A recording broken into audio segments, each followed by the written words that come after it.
வணக்கம் நண்பா. நாம இந்த வீடியோவில் பார்க்க போகிறது என்னன்னு பார்த்தீங்க அப்படின்னா சாரங்கபாணி ஜாதகம் இந்த படத்தோட மூவி ரிவ்யூ தான் பார்க்க போகிறோம். இந்த படம் தமிழ் டப்பிங்கில் அவைலபிள் தான் இருக்குது. இந்த படத்தோட ஒன் நைட் ஹீரோ ஹீரோயின் இவங்க ரெண்டு பேருக்கு லவ் அப்படிங்க செட் ஆயிடுச்சு. ரெண்டு வீட்லையுமே கல்யாணங்கிறது ஃபிக்ஸ் பண்ண போகிறாங்க. இந்த சமயத்தில் தான் ஹீரோ வந்துட்டு கைரேகை பார்க்குறாரு.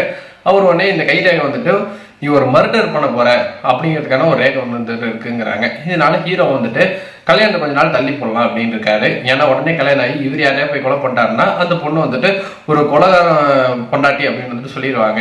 அதனால ஃபர்ஸ்ட் லைஃப்ல வந்துட்டு ஒரு கொலையை பண்ணிடுறேன், அதுக்கப்புறமேட்டு நான் போயிட்டு அந்த கல்யாணத்தை பண்ணிக்கிறேன் அப்படின்னு இருக்கிறாரு. கொலை பண்றதுக்கு யார் கொலை பண்ணலாம்? ஒரு கெட்டவனா பார்த்து ஒரு சைக்கோ மாதிரி இருக்கிறவன் வந்துட்டு இது வரைக்கும் வந்துட்டு அவனுக்கு தண்டனை கிடைக்காம இருக்கும். அப்படி ஒருத்தன் தேடி கண்டுபிடிச்சு ஃபர்ஸ்ட் நானே வந்துட்டு கொலை பண்ணிடுறேன், அதுக்கப்புறம் கல்யாணத்தை பண்றேன் அப்படின்னு வந்துட்டு கலை இறங்குறாரு. இப்படி இவர் யாரெல்லாம் வந்துட்டு கொலை பண்ண போறாரு, என்னதான் நடந்துச்சு அப்படின்னா படத்தோட மீதி கதையா இருந்தது. படத்துல ஸ்டார்டிங்ல இருந்து எண்டு வரைக்கும் ஹீரோ வந்துட்டு இந்த படத்தை மொத்தமா தாங்குறாரு. கூட வெனிலா கிஷோரோட காமெடி அங்கங்க வந்துட்டு நல்லா ஒர்க் அவுட் ஆயிருந்தது. ரெண்டு ஃபேமிலியோட போர்ஷன்ஸ், ஹீரோயின் கூட வர ஒர்க் பண்றவங்களுக்கு சின்ன சின்ன விஷயங்கள் வந்துட்டு படத்தில் ரசிக்கப்படியா இருந்தாலுமே ஓவராலா படத்தோட ஸ்டார்டிங்கே வந்துட்டு எனக்கு ரொம்ப ட்ரபிளா தான் இருந்தது. இவர் லைஃப்ல இப்படி ஒரு நெருக்கு அப்படின்னு சொன்னதுக்கு அப்புறம் அது படத்தோட ஃப்ளோவா இருந்ததுன்னா பரவாயில்ல.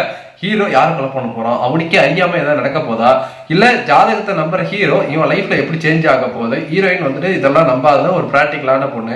இவங்க ரெண்டு பேர் லைஃப்ல இந்த உண்மை இவருக்கு தெரிய வச்சதுக்கு அப்புறம் அந்த பொண்ணு எப்படி ரியாக்ட் பண்ணுது, இவங்க ரெண்டு பேருக்குள்ள வரக்கூடிய பிரச்சனைகள் எப்படி சால்வ் ஆக போகுது, உண்மையை யாரை கொலை பண்ண போறாங்கிற அந்த கியூரியாசிட்டி, என்னதான் நடக்க போகுது அப்படிங்கிற எந்த ஒரு பரபரப்பு டென்ஷன் இல்லாம படத்தை ரொம்ப ஃபிளாட்டா வந்துட்டு கொண்டு போயிட்டாங்க. ஃபர்ஸ்ட் நானே கொலை பண்றேன்ட்டு ஒரு பார்ட்டியை போயிட்டு கொலை பண்ண ட்ரை பண்றது, கூட வேலை செய்யற ஒருத்தன் வந்துட்டு ட்ரை பண்றது அப்படின்ட்டு ஃபர்ஸ்ட் ஹாஃப் வரைக்குமே ஒண்ணுமே இல்லாம போயிருச்சு. செகண்ட் ஹாஃப்க்கு மேலேயாச்சும் ஏதாச்சும் இருக்குன்னு எதிர்பார்த்தா செகண்ட் ஹாஃப்க்கு மேலே அதர பழசான காட்சிகளை வச்சு படத்தை வந்து மூவ் பண்ணியிருந்தாங்க. எனக்கு எந்த இடத்துலையுமே சுத்தமா ரசிச்சு பார்க்க முடியாம போயிருச்சு. ஒரு டிசப்பாயின்மெண்டான மூவியாக இந்த படம் இருந்தது. ஒரு பிலோ அவரேஜ் தான்.